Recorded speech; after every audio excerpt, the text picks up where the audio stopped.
The banquet hall was full of laughter, glasses clinking, phones raised high, everyone waiting for a moment they thought would be romantic. I stood in the center of the room, heart pounding, fingers tight around a small velvet box. This was supposed to be my moment. Her moment. She stood across from me in a soft blue dress. Beautiful the way memories lie to you, polished, distant, already slipping away. Her friends circled her like witnesses waiting for a verdict. Her parents sat near the front, expressions unreadable, already judging whether I was worthy. I took a breath and dropped to one knee. The room went silent. "Will you marry me?" I asked, my voice steady even though my chest felt like it was cracking open. For 3 seconds no one spoke. Then she laughed. Not a nervous laugh, not a shocked one, a cold one. She didn't help me up. She didn't lower her voice. She looked around the room first, at her friends, her parents, the people whose approval she needed more than my love. Then she said it. "I can't believe you thought this was appropriate." Whispers exploded like broken glass. She crossed her arms and looked down at me, not with anger, but embarrassment. As if I was the mistake. "You're not the man I imagined standing beside me," she continued. "You're ordinary." That word hit harder than rejection. Ordinary. Someone laughed from the back. Her mother cleared her throat but didn't stop her. Her father looked away, already done with me. And my fiancée, no, my ex, stepped back as if distance alone could erase me. "I deserve better," she said. "Someone with status, power, a future people respect." Then she turned to the crowd. "I'm sorry you all had to see this." As if I had caused the scene, I stood up slowly, every eye on me. No one spoke for me. No one defended me. The room that once applauded my effort now watched me crumble for entertainment. I nodded once. "Congratulations," I said quietly. "You won't see me again." She didn't believe me. People like her never do. Because at that moment I looked like nothing. What she didn't know, what no one in that room knew, was that while I wore a simple suit and a calm face, every person in that hall unknowingly worked under systems, companies, and decisions that passed through my hands. I wasn't loud. I wasn't flashy. I didn't beg for attention. I built things quietly. I left the hall alone, the door closing behind me without applause. That night, I deleted her number, blocked every mutual friend, and disappeared from the life she thought she controlled. She married someone else a year later, a man with a loud laugh, expensive suits, and a title he borrowed from others. And when she walked down the aisle, smiling, confident, certain she had chosen right, she finally noticed something strange. Everyone important in that room was looking past her, toward me. But that realization was still far away, for now she thought she had won. Chapter 2. The silence after the applause. The applause faded, but the silence that followed was louder than any insult. After that night, my phone stayed quiet in a way that felt unnatural. No messages. No missed calls. No "Are you okay?" from friends who had watched me get rejected in front of hundreds of people. It was as if the world had collectively decided I was no longer worth acknowledging. And maybe, in their eyes, I wasn't. I stopped going to the cafe where we used to meet. I avoided the streets near her apartment. I even changed my routine at work just so I wouldn't risk seeing her name pop up on someone else's lips. People say humiliation fades with time. That's a lie. Humiliation settles into your bones. It changes the way you stand, the way you look at mirrors, the way you hear laughter, even when it isn't aimed at you. For weeks I lived like a ghost. Then the invitations started arriving. Her wedding invitations. Thick ivory envelopes, gold lettering. Her name printed in elegant script next to another man's. Man I barely knew, but everyone else seemed to admire. He's from a powerful family.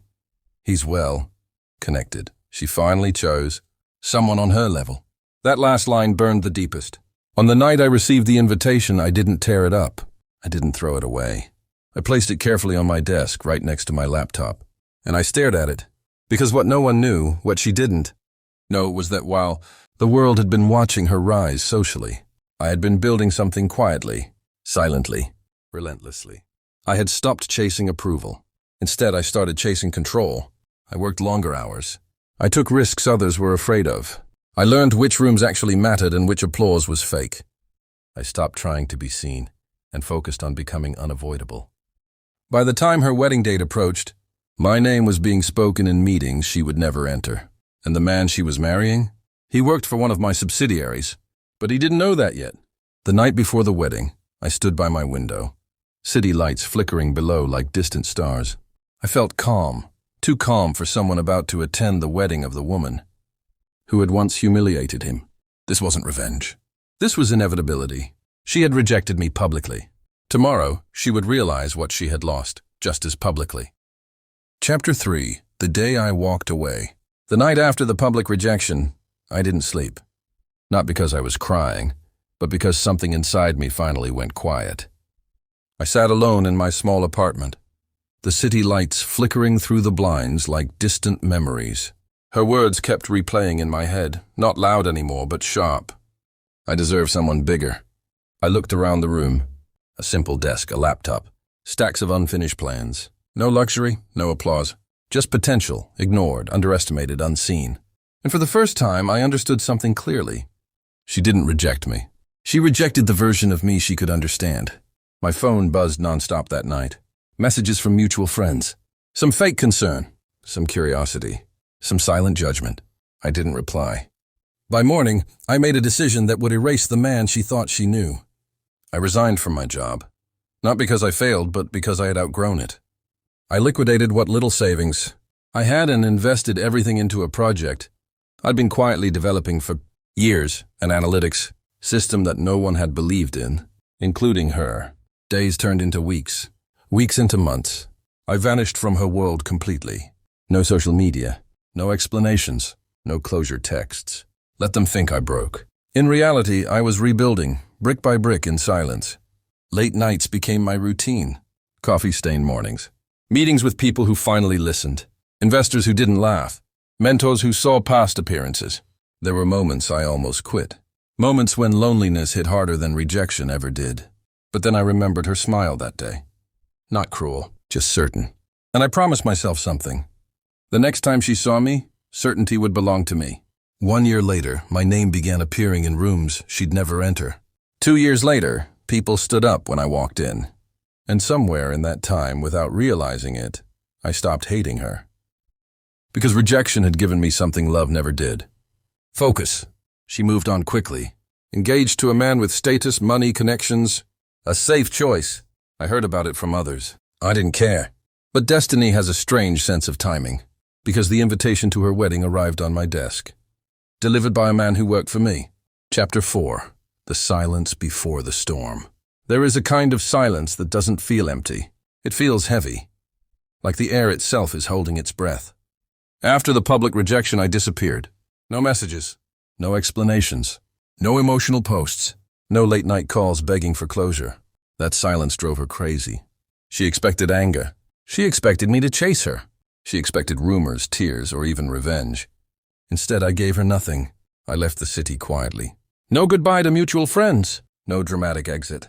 Even my social media went dark, as if I had been erased. What she didn't know was that disappearance was not weakness. It was preparation. I went back to the place no one thought I would, my grandfather's old coastal town. A quiet place where people didn't care who you dated or how popular you were. They cared about trust, work, and reputation. And I had all three. My grandfather had once been a respected name there. Shipping contracts, logistics routes, old connections buried under years of dust. People still remembered him. More importantly, they remembered me. You've grown, they said. Your eyes look sharper, they said. They didn't know why. They didn't know that humiliation changes a man faster than success ever could. While she was planning her wedding, I was rebuilding myself piece by piece. I didn't chase wealth loudly. I didn't post luxury photos. I didn't announce achievements. I let results speak. Contracts signed quietly. Partnerships sealed behind closed doors. A company resurrected from scraps and renamed under a new banner. Within a year, my name began circulating, not as her ex-fiancée, but as someone people listened to. Still, I said nothing. Back in the city, she started noticing something strange. When she mentioned my name casually, conversations paused. When she joked about how she dodged a bullet, people smiled politely but didn't laugh. Some avoided eye contact. Others changed the subject. She told herself it meant nothing, but deep down something felt off. Her wedding preparations became grander, louder, more expensive. It wasn't just about love anymore. It was about proving something. Proving she made the right choice. Proving she didn't lose anything valuable. proving I was still ordinary. But the louder she celebrated, the more uneasy she felt, because she still didn't know where I was, or who I had become. One night, unable to sleep, she searched my name. Nothing. No updates. No tagged photos. No comments. Just silence. And that scared her more than my presence ever had.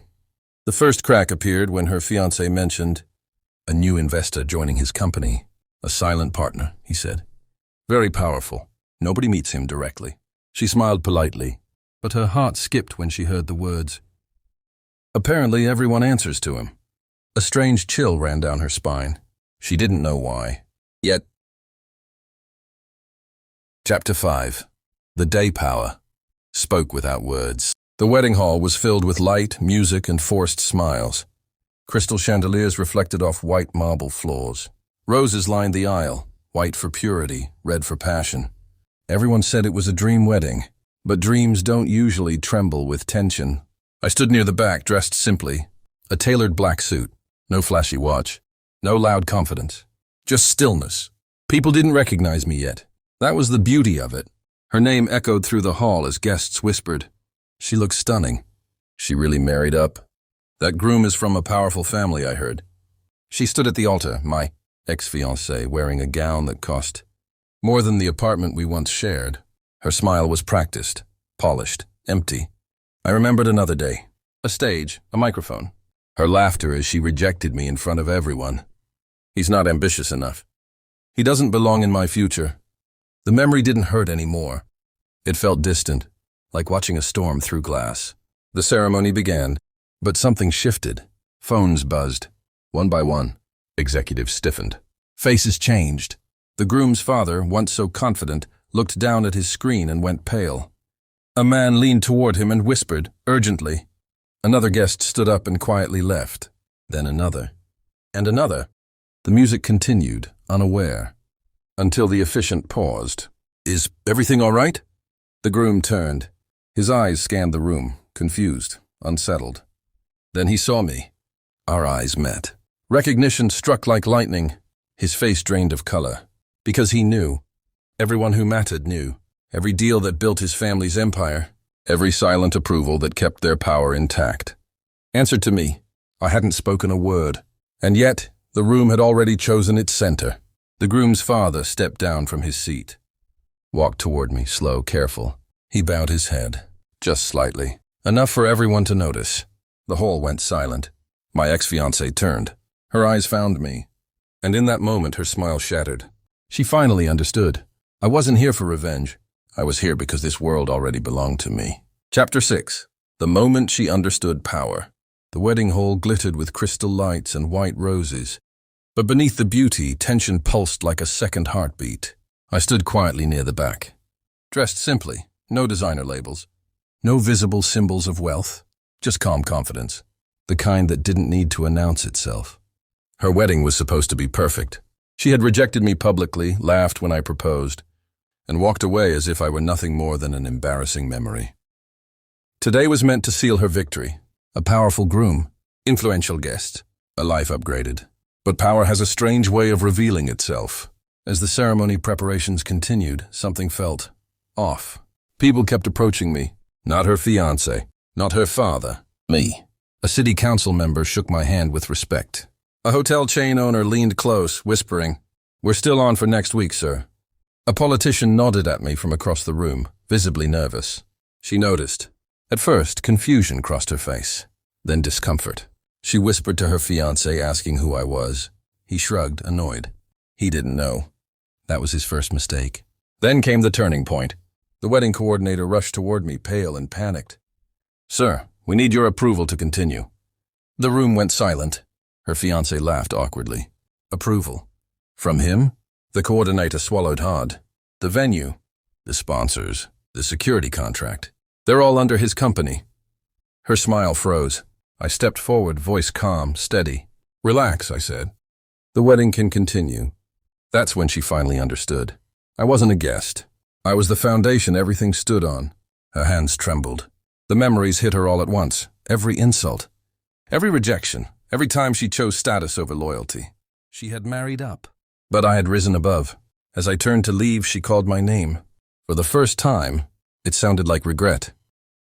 Chapter 7. The Man Everyone Answered To. The wedding hall was filled with applause, but none of it belonged to her. It belonged to me. I stood near the exit, calm, composed, untouched by the chaos unfolding behind me. The groom, her groom, was surrounded by nervous whispers. Investors had pulled back. Sponsors had frozen funds. The wedding planner was arguing with her phone pressed tightly to her ear. And she was frozen in the center of the hall. Her white dress looked heavier now, like it carried every choice she had made. She finally found the courage to walk toward me. "Why didn't you tell me?" she asked, her voice shaking. "Why didn't you ever say who you really were?" I looked at her the same way I had the day she rejected me, quietly. Without anger. "You never asked," I said. "You already decided I wasn't worth listening to." Her eyes filled with tears. "I thought you were just ordinary." I nodded. "That's what I wanted you to believe." The truth was simple. While she was chasing status, I was building foundations. While she laughed in public, I worked in silence. While she searched for a man with power, she rejected the one who never needed to show it. The groom stepped forward, his confidence gone. "Sir, we didn't know this project was yours." I didn't look at him. "You didn't need to. You just needed to respect it." He swallowed hard. Everyone in that hall already knew the truth now. Nothing moved without my approval. She reached out, desperate. If I had known, I would have stayed. That was the moment I felt nothing. "No," I said softly. "You wouldn't have." I leaned closer, not to humiliate her, but to free both of us. "You didn't reject me because I was poor," I whispered. "You rejected me because you couldn't see beyond appearances." Tears streamed down her face as the music restarted behind us, awkward, forced. I turned and walked away. Outside, the city lights felt warmer, lighter. For the first time, I wasn't proving anything. I wasn't running from rejection. I wasn't chasing validation. I was simply walking forward. She watched from behind glass in regret.